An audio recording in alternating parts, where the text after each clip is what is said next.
इस माहौल में हम नहीं चाहते कि हम अपने बिजनेस या सिटीजन्स के ऊपर मज़ीद गिरफ्त मजबूत करें टैक्सेस के लिए। क्यों कि इस वक्त जो रिक्वायरमेंट है वो ये है कि हम लोगों की मदद करें और उन तक लिक्विडिटी यानी कैश या लोन्स पहुंचाएं। हुकूमत का माली साल 2020 और 21 के बजट में कोई नया टैक्स ना लगाने का ऐलान। मुशीर खजाना हफीज शेख की इक्तसादी सर्वे पर ब्रीफिंग। कहा कोशिश है नए बजट में लोगों को मराद दें, मौजूदा टैक्स रेट्स में भी कमी लाएं। हफीज शेख के मुताबिक कम आमदनी वाले तबके के लिए नया पाकिस्तान हाउसिंग स्कीम मुतारिफ कराई। इस मकसद के लिए 30 अरब रुपए रखे गए।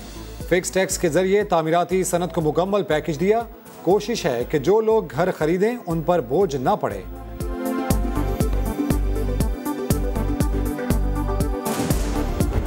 ऐसी कोई बात नहीं है कि जी IMF कोई नाराज़ है या कभी बन जाता है या कुछ।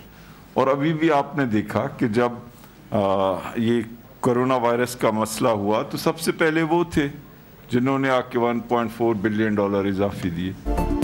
IMF के पास हम अपने फायदे के लिए गए। इंटरनेशनल मॉनिटरिंग फंड इसलिए नहीं बनाया गया कि वो पाकिस्तान के लोगों पर खुसूसी तौर पर जुल्म करे। मुशीर खजाना अब्दुल हफीज शेख की ब्रीफिंग। कहते हैं मौजूदा हुकूमत को इक्तसादी बहरान विरसे में मिला। 5000 अरब रुपए कर्जों की मद में वापस किए। कोरोना की वजह से पाकिस्तानी मईशत को 3000 अरब का नुकसान हुआ। कम बजट के बावजूद एहसास प्रोग्राम का बजट डबल और फौज का मुंजमद किया।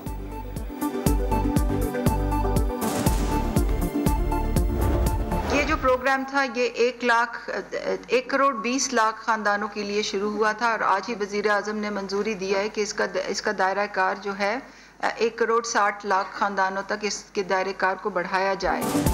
वजीर आजम इमरान खान ने एहसास प्रोग्राम का दायरा 1 करोड़ 60 लाख खानदानों तक फैलाने की हिदायत की है। मुआवने खुसूसी सानिया निश्तर की ब्रीफिंग। कहा 9 हफ्तों के दौरान 1 करोड़ मुस्तहिक खानदानों में 120 अरब रुपए तकसीम किए जा चुके हैं। वजीर आजम इमरान खान का ट्वीट भी सामने आ गया। लिखा रकम मुंतकली के प्रोग्राम का तजर्बा कामयाब रहा। प्रोग्राम के तहत भारत से ताउन के लिए तैयार हैं। एक रिपोर्ट के मुताबिक भारत के 34% खानदानों की मुआवनत के बगैर बका मुश्किल हो गई।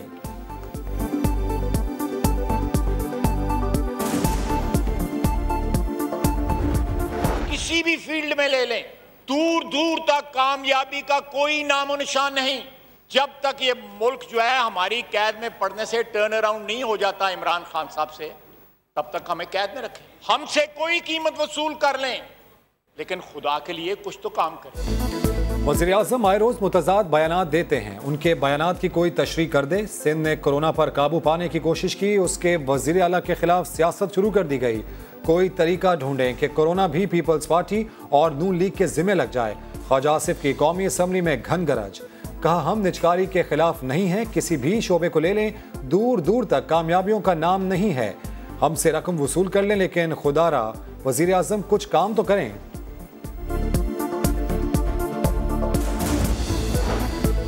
नए माली साल का वफाकी बजट कल पेश किया जाएगा। वफाकी काबीना कल बजट की मंजूरी देगी। काबीना की मंजूरी के बाद बजट कौमी असम्बली में पेश किया जाएगा।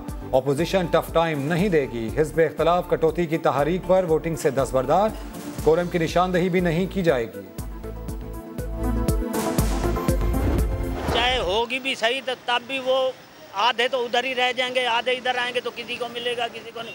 ये पहले ऐसे किया है, पता नहीं कितने अरबों रुपए आ रहे हैं तो दिए तो किसी को नहीं है।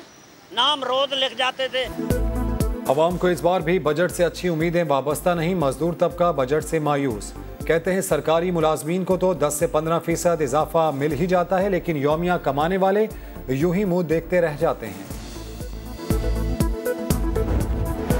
वफाकी सरकारी मुलाजमीन का तनख्वाहों में इजाफे के लिए एहतजाज। वफाकी सेक्रेटेरिएट के मुलाजमीन ने मुशीर खजाना अब्दुल हफीज शेख का रास्ता रोक लिया।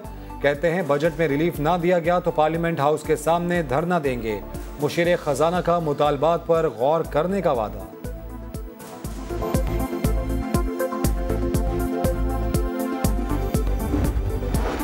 कोरोना के नाम पर करोड़ों का धंधा। अस्पतालों में वेंटिलेटर्स गायब। सिंध हुकूमत के आदाद शुमार में गड़बड़ क्यों?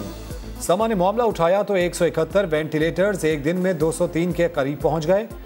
खबर नशर होने के बाद सिंध हुकूमत ने 32 वेंटिलेटर्स का इजाफा कर दिया।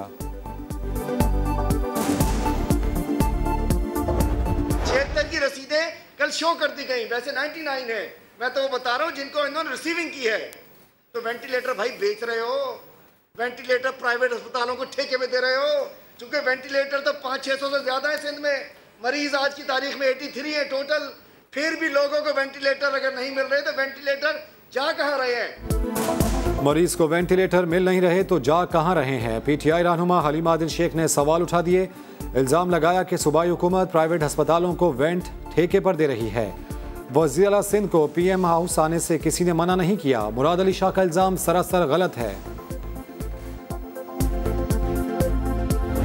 मिनिमम एक रूम का 5000 भी है, 5000 मिनिमम चार्जेस भी हैं, और वेंट के जो हैं वो 25 से 30 बल्कि 15,000 पे भी हैं कहीं। मैक्सिमम जी बिलो 50 हो, 40 से अबव ना हो, 35, 40 से अबव ना हो। कोई भी अस्पताल बेड और वेंट के ज्यादा से ज्यादा यौमिया चार्जेस 40,000 तक वसूल कर सकता है। नुमाइंदा health care commission doctor Farhana Memon की समा से गुफ्तगू। कहा ज्यादा रकम मांगने वालों के खिलाफ शिकायत की जाए। ये भी कहा कमीशन का काम रेट्स पर नहीं स्टैंडर्ड्स पर नजर रखना है। पाकिस्तान इंजीनियरिंग काउंसिल ने वेंटिलेटर के 3 डिजाइन फाइनल कर लिए। एनसीओसी में दस्तखत की तकरीब। वजारत सेहत और वजारत साइंस एंड टेक्नोलॉजी के दरमियान मुआहिदा। वफाकी वजीर फवाद चौधरी कहते हैं पाकिस्तान PPEs बनाने के काबिल हो चुका है। सेहत के शोबे में हिफाजती सामान बरामद करने की पोजीशन में है।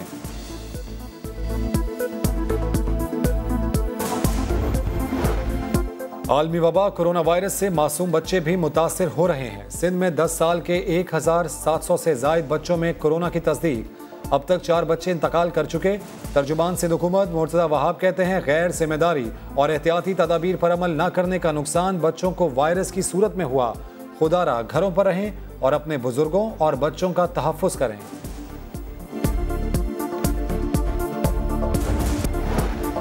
अवाम को अगले 10 रोज तक चीनी 70 रुपए फी किलो फराहम की जाए। इस्लामाबाद हाईकोर्ट ने चीनी इंक्वायरी कमीशन की रिपोर्ट पर अमल दरामद रोक दिया। विफाक शहजाद अकबर सेक्रेटरी दाखिला को नोटिस जारी। चीफ जस्टिस अतहर मिनुल्लाह ने रिमार्क्स दिए। अवाम को तो चीनी 25 रुपए फी किलो पर मिलनी चाहिए, यहाँ तो हर जगह माफिया है। पेट्रोल की कीमत कम हुई तो पेट्रोल गायब हो गया।